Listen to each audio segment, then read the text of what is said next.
দর্শক, ডাকসুতে বিএনপির ছাত্রদলের ভরাডুবি এবং সেই ভরাডুবির প্রেক্ষাপটে বিএনপি কি সেখান থেকে কিছু শিখল, শিক্ষা নিল কি, এবং সেই শিক্ষা নিয়ে সামনের রাজনীতির পথ, সামনের রাজনীতির নীতি নির্ধারণের কর্মকাণ্ডগুলো কি তারা করবে? কি মনে হয় আপনার কাছে?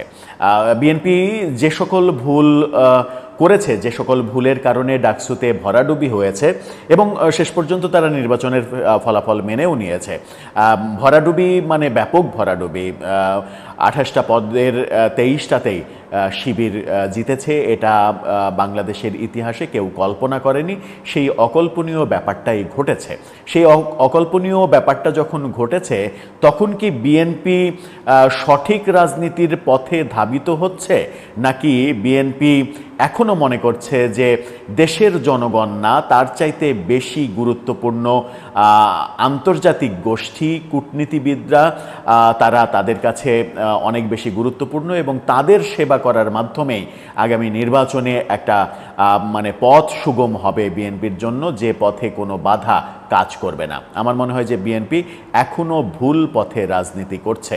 গতকালকেই আমরা দেখলাম বিএনপি নেতা মঈন খান কূটনীতিকদের নিয়ে নৈশভোজ করছেন, কিন্তু এই কূটনীতিকদের নিয়ে নৈশভোজ করা কতটা কাজে দেবে বিএনপির রাজনীতিতে, সেটা নিয়ে যথেষ্ট সন্দেহ তৈরি হয়েছে। যদি বিএনপি জনগণের মন জয় করার রাজনীতি করতে না পারে, যেখান থেকে অনেকখানি পিছলে গেছে কিংবা সরে গেছে গত এক বছরে বিএনপি, এই অভিযোগগুলো বিএনপির শুভাকাঙ্ক্ষীরা কিন্তু বারবার করছেন, বিশেষ করে ডাকসু নির্বাচনের ফলাফল বিপর্যয়ের পর আরও বেশি করছেন। গতকালকে মঈন খান নৈশভোজের মাধ্যমে কি বার্তা দিতে চাইলেন, কি বার্তা বিএনপির দেওয়া উচিত, কোন পথে বিএনপির যাওয়া উচিত, সেগুলো বুঝে ওঠার চেষ্টা করব গণমাধ্যমের খবর বিশ্লেষণ করে। থাকবেন পলিটিক্স টিভির নিয়মিত আয়োজনে। দর্শক, বলছিলাম যে কূটনীতিকদের নিয়ে যে রাজনীতি, সেই রাজনীতি কি আদৌ কাজে দিচ্ছে? যদি সেই রাজনীতি কাজে দিত, তাহলে ডাকসু নির্বাচনে তো ভরাডুবি হতো না। বিদেশি কূটনীতিকরা ডাকসু নির্বাচনে একটা প্রভাব বিস্তার করতে পারতেন। শিবিরের এই ভূমিধস বিজয় হতো না, যেখানে ছাত্রদল ভয়াবহভাবে অকল্পনীয়ভাবে পরাজিত হয়েছে, যে পরাজয় এখন পর্যন্ত কেউ স্বাভাবিকভাবে গ্রহণ করতেও হিমশিম খাচ্ছেন। গতকালকে আমরা দেখলাম যে মঈন খান কূটনীতিকদের নিয়ে নৈশভোজ করছেন। গণমাধ্যম বলছে, আজকের পত্রিকার শিরোনামটা আপনারা দেখেন, লম্বা টেবিলে তারা খাচ্ছেন, সেখানে বলা হচ্ছে মঈন খানের বাসায় কূটনীতিকদের নৈশভোজ। সেই খবরে বলা হচ্ছে, কূটনীতিকদের সম্মানে নিজ বাসায় নৈশভোজের আয়োজন করেন বিএনপির স্থায়ী কমিটির সদস্য সাবেক মন্ত্রী ডক্টর আব্দুল মঈন খান। বুধবার সন্ধ্যায় মঈন খানের আমন্ত্রণে তার গুলশানের বাসায় কূটনীতিকরা এসেছিলেন। নৈশভোজে অংশগ্রহণকারী কূটনীতিকরা কোন দেশের? তারা হলেন ফ্রান্সের, সুইডেনের, সুইজারল্যান্ডের, ইতালির এবং স্পেনের রাষ্ট্রদূত, Japan high commissioner, Australian high commissioner, ভুটানের হাই কমিশনার, ইউএনডিপির কান্ট্রি রিপ্রেজেন্টেটিভ এবং ওয়ার্ল্ড ব্যাংকের কান্ট্রি রিপ্রেজেন্টেটিভ উপস্থিত ছিলেন বলে বিএনপির মিডিয়া সূত্রে জানা গেছে। এখন এই যে France, Italy, Japan, Australian high commission, এই কূটনীতিকদের সঙ্গে মিটিং করে কি হবে? যদি আমি আমার দেশের রাজনীতি ঠিক না রাখি, আমি আমার মাঠের রাজনীতি ঠিক না রাখি, বিএনপি একটা ভালো কাজ করেছে, সেটা হচ্ছে যে গত এক বছরে 4,000 4,500-এরও বেশি তাদের নেতাকর্মীকে সারা দেশে বিভিন্ন অভিযোগের প্রেক্ষাপটে বহিষ্কার করেছে। বিএনপি এই প্রশংসা পেতেই পারে এবং তারা বলেও যে অভিযোগ পেলে, গুরুতর অভিযোগ পেলে তাকে দল থেকে বহিষ্কার করা হচ্ছে, এটা সত্য। কিন্তু সারা দেশে এই এত বহিষ্কারের পরেও বিএনপির বিরুদ্ধে যে ধরনের অভিযোগ, সেই অভিযোগের কর্মকাণ্ডগুলো কেন থামছে না কিংবা কেন থামাতে পারছে না বিএনপি, সেটা তাদের মূল চিন্তার ব্যাপার হওয়া উচিত। এই বিদেশি কূটনীতিকদের সঙ্গে মিটিংয়ে আদতে কোনো কাজে দেবে না। আপনি যদি বিদেশি কূটনীতিকদের ঠিক রাখতে চান, সেটা আপনি আমেরিকার লবিং ঠিক রাখেন, চীনের লবিং ঠিক রাখেন, ভারতের লবিং ঠিক রাখেন, যারা বাংলাদেশের রাজনীতিতে প্রভাবক হিসেবে কাজ করে কিংবা করতে চায়, কিংবা জাতিসংঘের কথা বলা যেতে পারে, যদিও জাতিসংঘ একটা ঠুঠু জগন্নাথের মতো একটা প্রতিষ্ঠান। দুই চারটা জায়গায় মোটামুটি একটা সম্পর্ক রেখে চললেই হয়ে যায়। কিন্তু এই যে কূটনীতি প্রেম, আমরা একদিন আগেও দেখলাম যে বিএনপি মহাসচিব পাকিস্তানি হাই কমিশনারের সঙ্গে সাক্ষাৎ করছেন। তো পাকিস্তানের যে হাই কমিশনার, মানে পাকিস্তানের রাষ্ট্রদূত বাংলাদেশে এসে তার সঙ্গে বিএনপি মহাসচিবের কেন করতে হবে, সাক্ষাৎ করতে হবে? কি এমন কাজ? পাকিস্তানের রাষ্ট্রদূতের সঙ্গে সাক্ষাৎ আপনাকে কি দেবে? কোনো ধরনের মাজেজা রয়েছে? আমার মনে হয় যে কোনো ধরনের মাজেজা নেই। সুতরাং এখন পর্যন্ত বিএনপি রাজনীতির সঠিক পথে আছে কিনা সেটা একটা বড় ব্যাপার।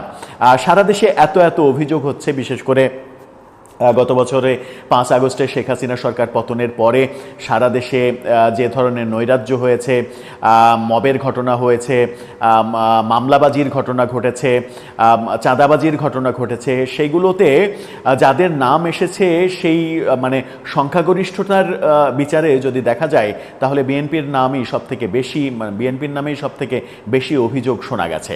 সেই অভিযোগ থেকে তাদের দূরে থাকা উচিত ছিল, কারণ দিন শেষে আগামী নির্বাচনটা হবে কিন্তু জনগণের খেলা। ডাকসুতে কিন্তু ওই ভোটারদের খেলা হয়েছে, ভোটাররা খেলাটা দেখিয়ে দিয়েছে। ডাকসু নির্বাচনে মানে যে পরাজয়, সেই পরাজয়ের নানা রকমের চুলচিরা বিশ্লেষণ হচ্ছে, আমরাও একাধিক ভিডিও করেছি, সেই আলোচনায় না যায়। কিন্তু ডাকসু থেকে শিক্ষা নিয়ে বিএনপি যদি আগামী জাতীয় নির্বাচনকে কেন্দ্র করে তাদের রাজনৈতিক মোটো নির্ধারণ করতে না পারে, তাদের এখন যে গত 1 বছরের যত ভুল, সেই ভুলের অবস্থান থেকে একেবারে 180 ডিগ্রি যদি রিভার্স না হতে পারে, তাহলে আগামী নির্বাচনে ডাকসু নির্বাচনের প্রভাব পড়তে পারে, যেটা বিএনপির জন্য ভয়াবহ পরিণতি হতে পারে। বিএনপি হয়তো আত্মতুষ্টিতে ভুগছে যে আগামী নির্বাচন হলেই তো তারা ক্ষমতায় যাবে। কে কল্পনা করেছিল? বাংলাদেশের একটি মানুষই কি কল্পনা করেছিল অতি উৎসাহী মানে একপেশে মানুষ ছাড়া যে ঢাকা বিশ্ববিদ্যালয়ে ডাকসু নির্বাচনে বিএনপির এই ধরনের পরাজয় হবে? সর্বোচ্চ কল্পনা যেটা ছিল সেটা হচ্ছে যে হাড্ডাহাড্ডির লড়াই হতে পারে, কিন্তু হাড্ডাহাড্ডির লড়াই হলেও ছাত্রদল জিতবে, এই ধারণাই সবার মধ্যে ছিল। কিন্তু যেভাবে ছাত্রদল হেরেছে, এটা কি কেউ স্বপ্নেও কল্পনা করেনি। কিন্তু এই যে ভূমিধস বিজয় ছাত্র শিবিরের, সেখান থেকে আমার মনে হয় যে একটা বার্তা, মানে সমালোচনা করে কিংবা অন্যের কাঁধে দায় চাপিয়ে পার পেয়ে যাওয়ার কিন্তু উপায় নেই, কারণ সামনে জাতীয় নির্বাচনের যে পরীক্ষা, সেই পরীক্ষায় উত্তীর্ণ হতে হলে তাদেরকে আরও বেশি সাবধানী হতে হবে। সারা দেশে যে অবস্থা তৈরি হয়েছে, সারা দেশে মানুষের কাছে আপনি যদি নিরপেক্ষভাবে জরিপ করেন, তাহলে এরকম বহু জায়গা পাওয়া যাবে যেখানে বিএনপির মানে উটকো নেতাদের বিভিন্ন ধরনের কর্মকাণ্ডে জনগণ অতিষ্ঠ হয়ে পড়েছে।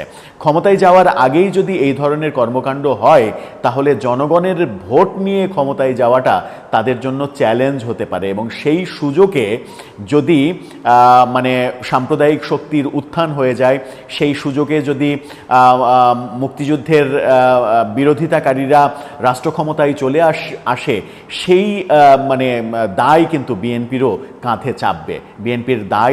বিএনপি সেই দায় থেকে নিজেদেরকে মুক্ত করতে পারবে না অন্যের উপরে দায় চাপিয়ে। হ্যাঁ, ডাকসুতে আপনি দায় চাপাচ্ছেন যে ছাত্রলীগ শিবিরকে ভোট দিয়ে জিতিয়ে দিয়েছে, তাহলে আপনারা কি এমন কর্মকাণ্ড গত 1 বছরে করলেন যে ছাত্রলীগ শিবিরকে ভোট দিল, যাদের মানে আশেপাশেই তাদের যাওয়ার কথা নয়, তাদেরকে ভোট দিল, আপনাদেরকে ভোট দিল না?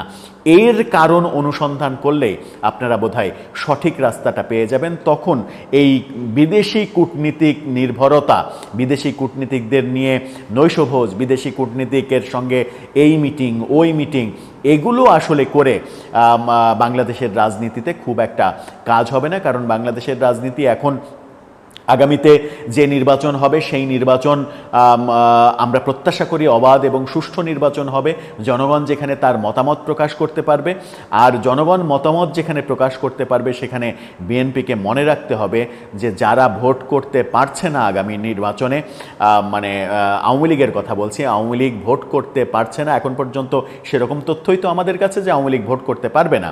তো আওয়ামী লীগ ভোট করতে পারবে না, তাহলে আওয়ামী লীগের যারা ভোটার সেই ভোটগুলো কোথায় যাবে?